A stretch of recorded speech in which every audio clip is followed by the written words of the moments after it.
Hello, good morning. সবাই কেমন আছো? আর আমি অনেক ভালো আছি। আমি নিবেদিতা। আমার আরও একটা নতুন ভিডিওতে তোমাদের সবাইকে স্বাগত। ফ্রেশ হই, তারপরে স্নানে চলে যাব। বেশি দেরি করব না, কারণ সর্দিটা যে লেগেছিল অনেকটা কমেছে। তার জন্য আজ আর বেশি দেরি করব না। ডেইলি বলি, কিন্তু প্রত্যেকটা দিনই একটু দেরি হয়ে যায়। তার জন্য আজ ভেবেছি যে না, তাড়াতাড়ি আজকে স্নানটা সেরে নেবো। সকালবেলায় আগে স্নানটা সেরে নিচ্ছি। আমার স্নান কমপ্লিট হয়ে গেছে। আর আরেকজন পেছনে এখনও ঘুমোচ্ছে, ও ওঠেইনি। ওকে এখন ওঠাবো। আর ওকে আমি ওঠাচ্ছি, ও বলে না মা, আমি একটু ঘুমাবো। ওর ঘুম বলে কমপ্লিটই হয়নি। ও ঘুমোচ্ছে। ওকে আমি বলেছি নিচে গরু এসে দাঁড়িয়ে আছে, তুমি রুটি দেবে না, ওঠো।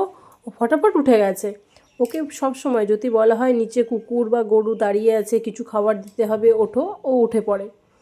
আর আমি ওই যে সকালে যেটা জুস খাই সেটা বানিয়ে নিয়ে বসে পড়েছি রোদে। চুলটাও শুকিয়ে যাবে, তারপরে তো রান্নাঘরে যেতে হবে চুল বেঁধে। আজ রান্নার চাপ নেই, আগের থেকে ভেবে রেখেছি কি রান্না করব।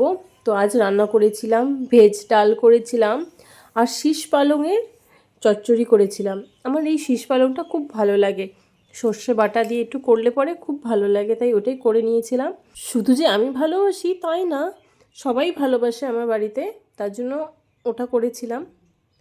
আর এখানে খাওয়া দাওয়ার পরে আমরা দুজন ফল খাচ্ছি আর গল্প করছিলাম দুজনে মিলে। ওর তো সারাদিন ওই দুষ্টুমির কথা, ওগুলোই শুনছিলাম। আর ও বলছিল যে মা, আমরা আজকে ঘুরতে যাব, চলো। আমি বলছি না, আজকে কোনো ঘোরা হবে না, টিউশন ছুটি ছিল, তাই জন্য টিউশন ছিল না আজকে। ওকে বলছিলাম ফল টল খেয়ে এখন ঘুমিয়ে পড়বে। ও আমাকে বলছিল ঘুম থেকে উঠে তাহলে কি করব। আমি যে ঘুম থেকে উঠে কিছু খেয়ে পড়তে বসে যাবে। এই যে সন্ধ্যাবেলায় উঠে চাটা নিয়ে বসে পড়েছি। আজকের ভিডিও এখানেই শেষ করছি, দেখা হচ্ছে আবার নতুন ভিডিওতে।